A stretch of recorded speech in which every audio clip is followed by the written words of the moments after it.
There's a level of mental and physical strength that makes you seem invincible. And today you'll discover how one man achieved it 400 years ago, and how you can do the same. Have you ever met someone who doesn't break? Who faces any situation without hesitation, without backing down, without bargaining with themselves, while everyone else is making excuses to explain their own failures? While everyone else gives up at the first hurdle, she persists. And you know what people say? This guy is lucky, this woman is only like this because of her genetics.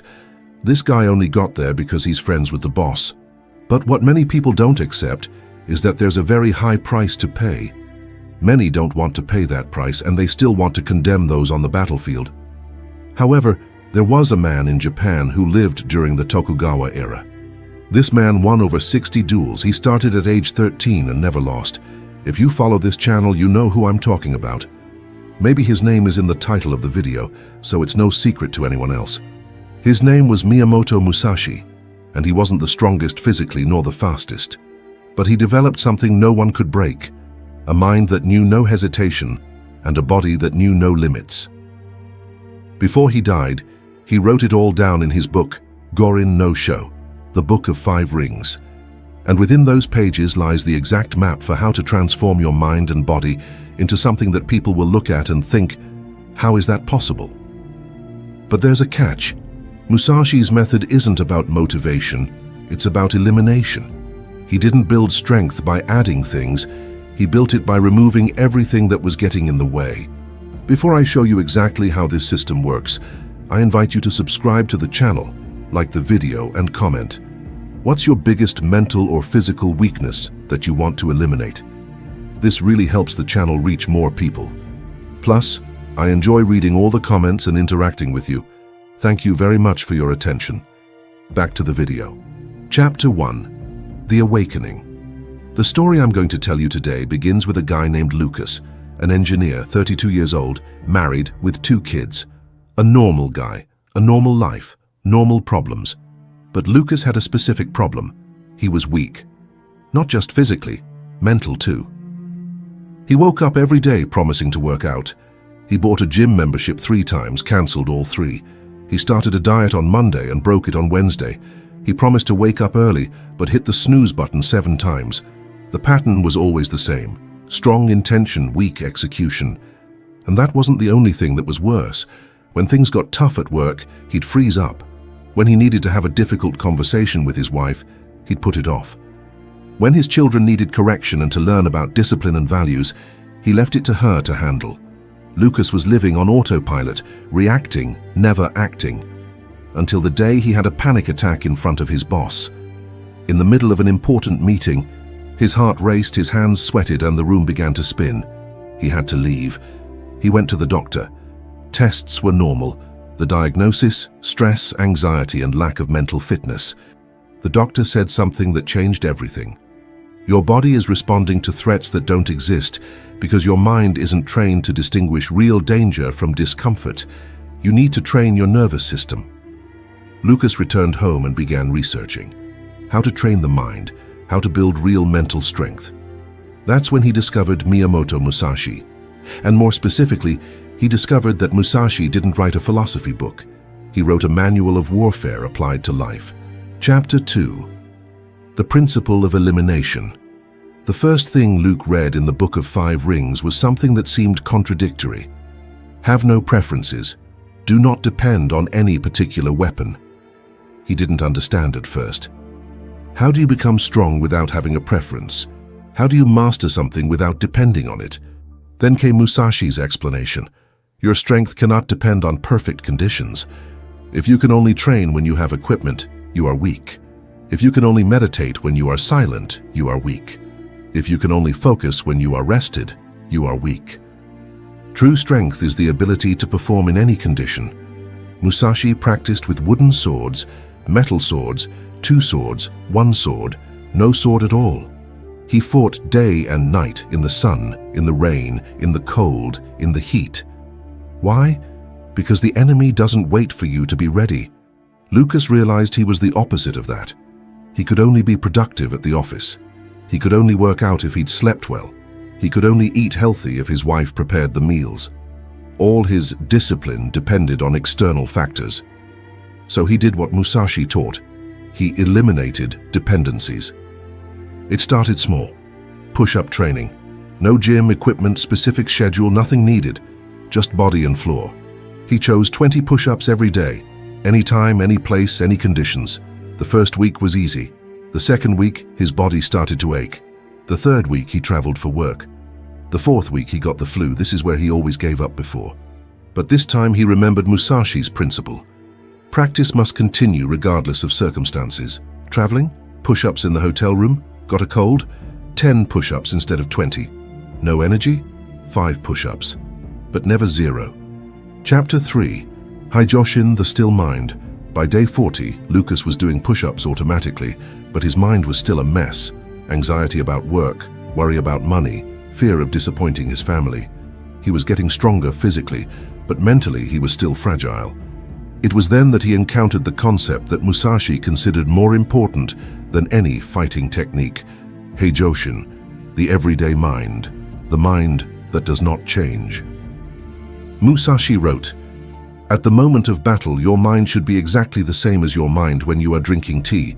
No excitement, no fear, just presence. How is this possible? How do you stay calm when someone is trying to kill you?" Musashi's answer was brutal in its simplicity. You train your mind not to react. You don't suppress fear. You become someone who doesn't need to react to fear. Lucas began testing this.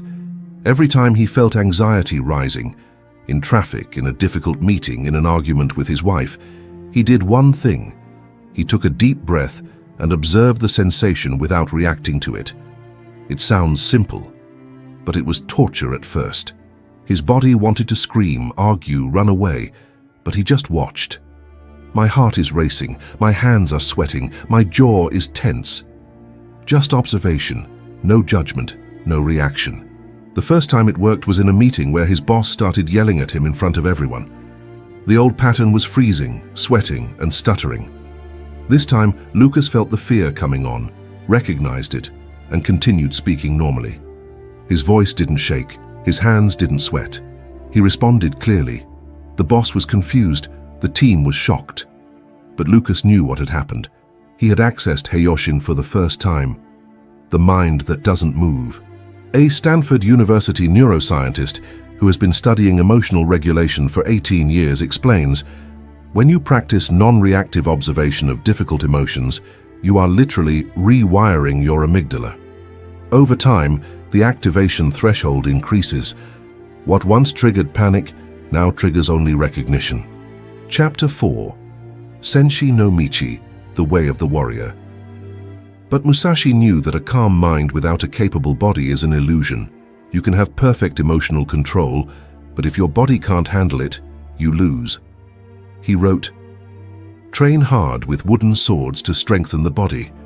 When the body is weak, the mind wavers. When the body is strong, the mind remains firm." Lucas had been doing push-ups for 60 days. He had gotten stronger, but he hadn't yet tested his body under extreme conditions. Musashi didn't train in comfort.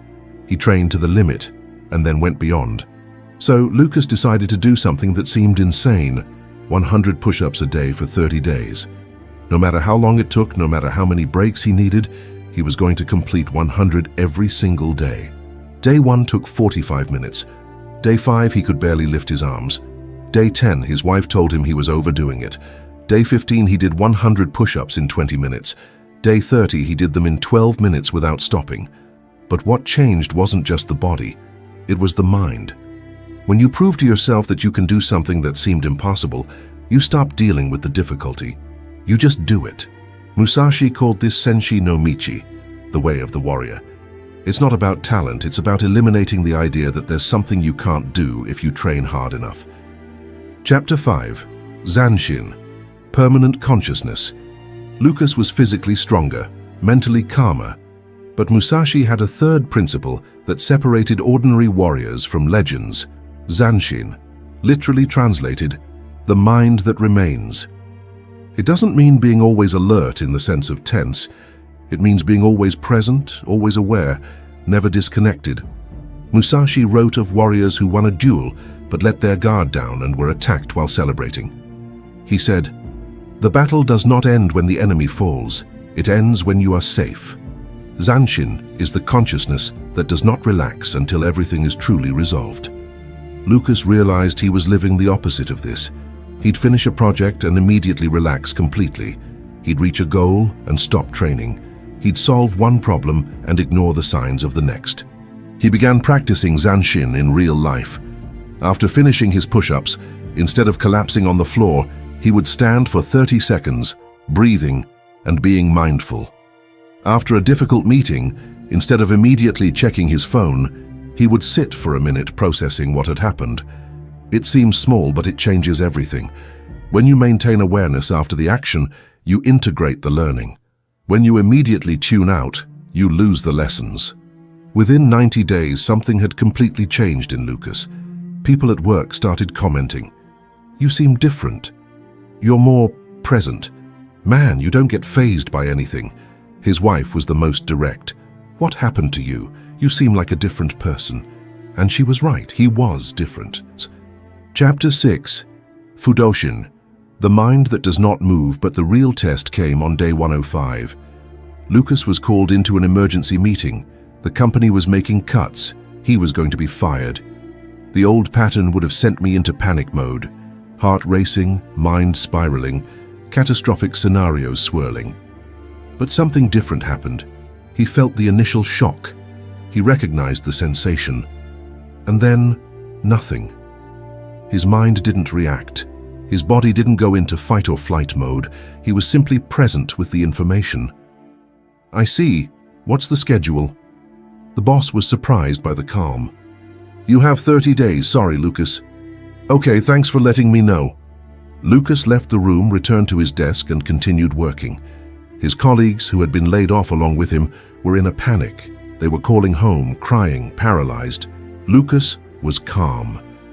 Not because he didn't care, but because he had developed something Musashi called Fudoshin, the still mind. The mind that is unshaken by external circumstances. Musashi wrote, "The tree is quiet, but not because of the absence of wind. It is quiet because its roots are deep." Lucas's roots had grown deep.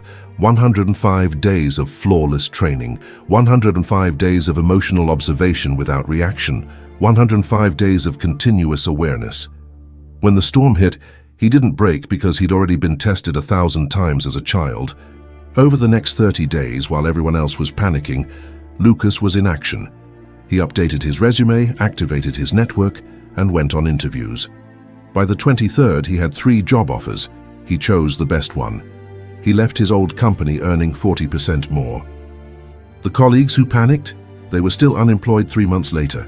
Fair sports psychologist who has worked with Olympic athletes for 15 years explains, "The difference between those who perform under pressure and those who collapse isn't talent.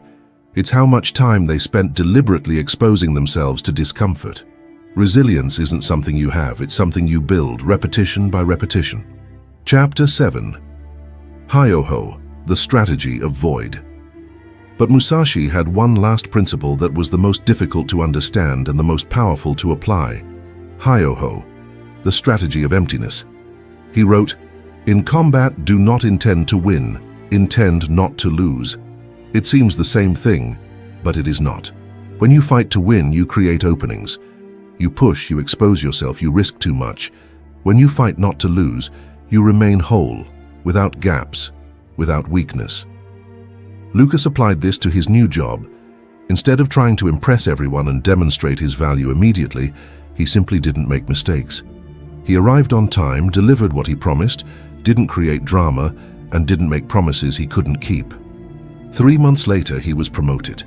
The boss said, "You're not the brightest on the team, but you're the most reliable, and reliability trumps brilliance."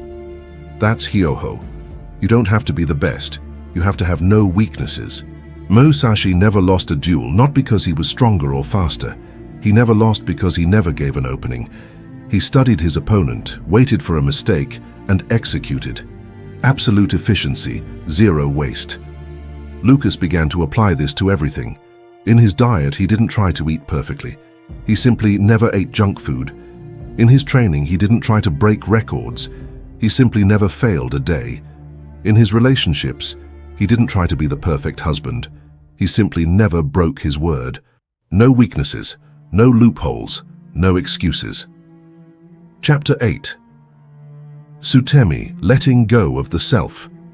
6 months after beginning his journey, Lucas was unrecognizable, physically stronger, mentally unbreakable, emotionally stable. But he had one final barrier. He was still afraid. Not of external things, but of something internal.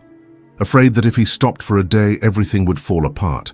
Afraid that all this strength was fragile, temporary.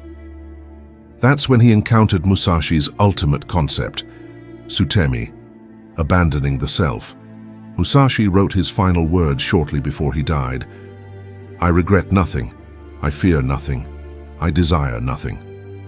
How does one get to this level? How do you completely abandon fear? Musashi's answer was the most radical. You stop identifying with the outcome. You are not your successes. You are not your failures. You are simply the continuous practice.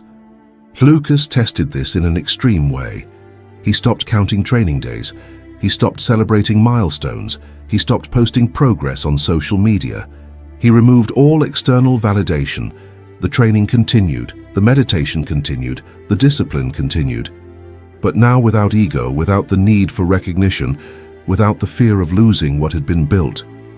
Because he finally understood, you can't lose what you are. You can only lose what you have. If your strength depends on maintaining a streak, you'll fear breaking. If your strength is who you've become, nothing can take that away from you. And it was at that exact moment that something scary happened. People started avoiding Lucas, not because he was arrogant, not because he was aggressive, but because his presence was uncomfortable. When you eliminate fear, hesitation, and the need for validation, you become a mirror. People look at you and see everything they're not, and that hurts. His co-workers stopped complaining around him. His friends stopped making jokes about gyms and diets. His own family started commenting, "You're getting too serious," because their existence proves that everything they say is impossible is just uncomfortable. Chapter 9. The Complete Transformation. A year after starting, Lucas was no longer Lucas, not in the sense that he had changed his personality, but in the sense that he had removed everything that was non-essential. He was no longer someone who tried to be disciplined. He was someone who couldn't be undisciplined. Practice wasn't something he did, it was who he was. Musashi called this Ken Zen Ichi, the sword and Zen are one. There is no separation between who you are and what you practice. You don't meditate, you are meditation. You don't train, you are training. People would ask, how do you have so much discipline? The answer was simple. I have no discipline. I've eliminated the parts of me that wanted to give up. This is what Musashi taught. Mental and physical strength isn't about adding things. It's about removing everything that gets in the way of your essential nature. You don't need to motivate yourself to breathe. You don't need to force your heart rate. Why? Because these things are essential to who you are. When training, discipline, and practice become as integrated as breathing, you've reached the scary level. The level where people look at you and think, that's not human. And the truth, they're right. It's not human in the sense of normal human. It's human in the sense of realized human potential. Miyamoto Musashi died at the age of 62, alone in a cave writing. He had no money, no title, no followers, but he had something no one could take away, complete mastery over himself. His last words were, I regret nothing. How many people can say that? How many people reach the end and know they lived at the limit of their capabilities? How many have eliminated fear, hesitation, weakness? The question is not, how did Musashi do it? The question is, why aren't you doing it? You have access to the same knowledge. You have the same number of hours in the day. You have the same human body with the same potential. The difference isn't ability. It's willingness to do what's necessary. A willingness to eliminate dependencies. A willingness to practice until practice becomes identity. A willingness to abandon everything that isn't essential. This daunting level of mental and physical strength isn't for everyone. Not because it's impossible, but because it's uncomfortable. And most people choose comfort over capability. But you're not the majority. If you've watched this far, you've already proven that. The question now is, what are you going to do with this information? If you enjoyed this video, I invite you to subscribe to the channel, activate the bell and leave a like. And tell me in the comments, what's the first addiction you'll eliminate? What's the first weakness you'll transform? Remember, strength that scares others is the only strength worth having. If you've made it this far, thank you very much for your attention. See you in the next video.